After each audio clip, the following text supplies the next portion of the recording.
കൽപ്പറ്റ നഗരസഭാ ചെയർമാനായി കോൺഗ്രസിലെ അഡ്വക്കേറ്റ് ടി.ജെ. ഐസക്കിനെയും വൈസ് ചെയർപേഴ്സണായി മുസ്ലിം ലീഗിലെ സരോജിനിയെയും തെരഞ്ഞെടുത്തു. യു.ഡി.എഫ് ധാരണ പ്രകാരമാണ് കോൺഗ്രസും മുസ്ലിം ലീഗും പരസ്പരം സ്ഥാനങ്ങൾ വെച്ചുമാറിയത്. ഭരണം അട്ടിമറിക്കാനുള്ള എൽ.ഡി.എഫ് നീക്കം പൊളിഞ്ഞെന്ന് യു.ഡി.എഫ് നേതാക്കൾ കുറ്റപ്പെടുത്തി. കൽപ്പറ്റ നഗരസഭയുടെ പുതിയ ചെയർമാനായി കോൺഗ്രസിലെ അഡ്വക്കേറ്റ് ടി.ജെ. ഐസക് തെരഞ്ഞെടുക്കപ്പെട്ടു. 13-നെതിരെ 15 വോട്ടുകൾക്കാണ് ഐസക്കിന്റെ വിജയം. എൽ.ഡി.എഫിൽ സി.കെ. ശിവരാമനായിരുന്നു സ്ഥാനാർത്ഥി. യു.ഡി.എഫിലെ മുഴുവൻ അംഗങ്ങളുടെയും വോട്ട് കൃത്യമായി തന്നെ ഐസക്കിന് കിട്ടിയതോടെ അട്ടിമറി സാധ്യത ഒഴിവായി. മുൻ നഗരസഭാ ചെയർമാൻ കെ.എം. തൊടി മുജീബാണ് ഐസക്കിന്റെ പേര് നാമനിർദ്ദേശം ചെയ്തത്. പി. വിനോദ് കുമാർ നിർദ്ദേശത്തെ പിന്താങ്ങി.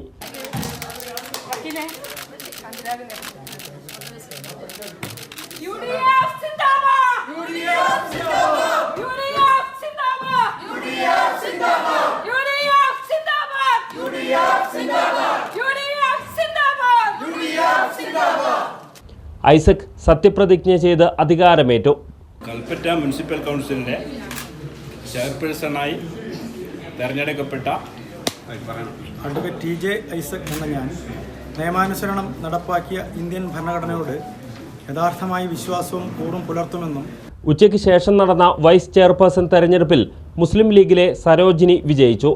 മുണ്ടേരി ഡിവിഷൻ അംഗമാണ് സരോജിനിയും സത്യപ്രതിജ്ഞ ചെയ്ത് അധികാരമേറ്റു. കൽപ്പറ്റ നഗരസഭയിലെ യു.ഡി.എഫ് ഭരണം അട്ടിമറിക്കാനുള്ള CPM നീക്കം പാളിയെന്ന് യു.ഡി.എഫ് നേതാക്കൾ പറഞ്ഞു. ൊക്കെ അതിജീവിക്കാനുള്ള ശക്തി കൽപ്പറ്റയിലെ യു.ഡി.എഫ് പ്രവർത്തകർക്കും കൗൺസിലർമാർക്കുമുണ്ട്.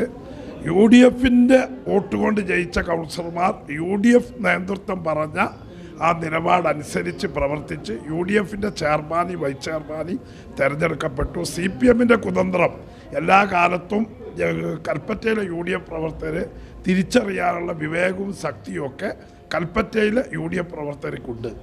LDF അത്തരമൊരു നീക്കവും നടത്തിയിട്ടില്ലെന്നും ഏത് വിധേനയാണ് സ്വന്തം അംഗങ്ങളുടെ പിന്തുണ UDF ഉറപ്പാക്കിയതെന്ന് പരിശോധിക്കണമെന്നും LDF നേതാക്കൾ തിരിച്ചടിച്ചു.